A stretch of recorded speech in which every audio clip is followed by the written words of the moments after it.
All right, gang, welcome to another edition of Society by Brad. Today we're going to be taking a look at episode 6 in season 1 of Better Call Saul and looking at how it relates to chapter 13 in the textbook. So, this chapter dealt with power and politics and structure and things like that. And so, there's a couple things in this episode that related really well to the chapter. To start off, we're talking about the character Mike, whose backstory is actually fully fleshed out in this episode.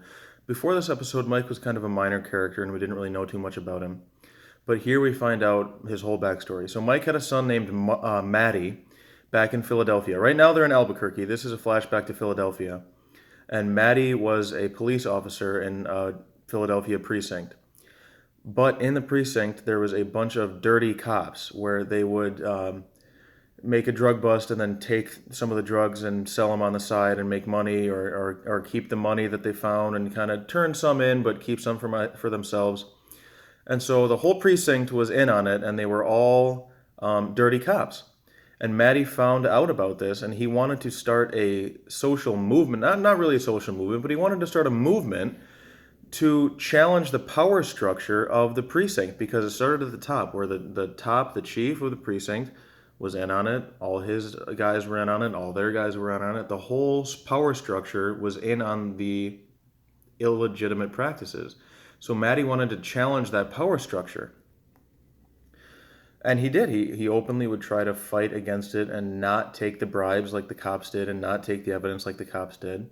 But then two of the cops, Hoffman and Fensky, used coercive power, in this case their weapons, to kill Matty to prevent him from spreading the message that they were all dirty cops. So they used coercive power to kill Matty to prevent him from challenging the power structure. Then, later on in the episode, Mike finds out that Hoffman and Fensky were the ones that did it. He finds out on his own volition. He investigates and finds out.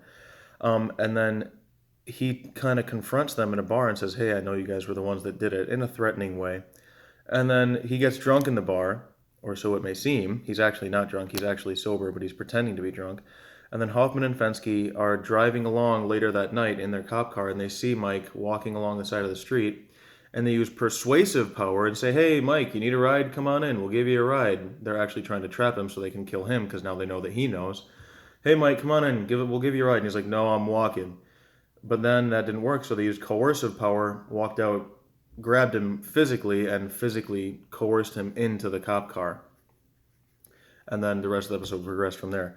But so yeah, a lot of great stuff for this chapter: coercive power, challenging power structures, persuasive power, the dichotomy between the two. So a lot of good stuff in this episode and this chapter, and look forward to doing the next one. All right, thanks for tuning in. Like, share, subscribe.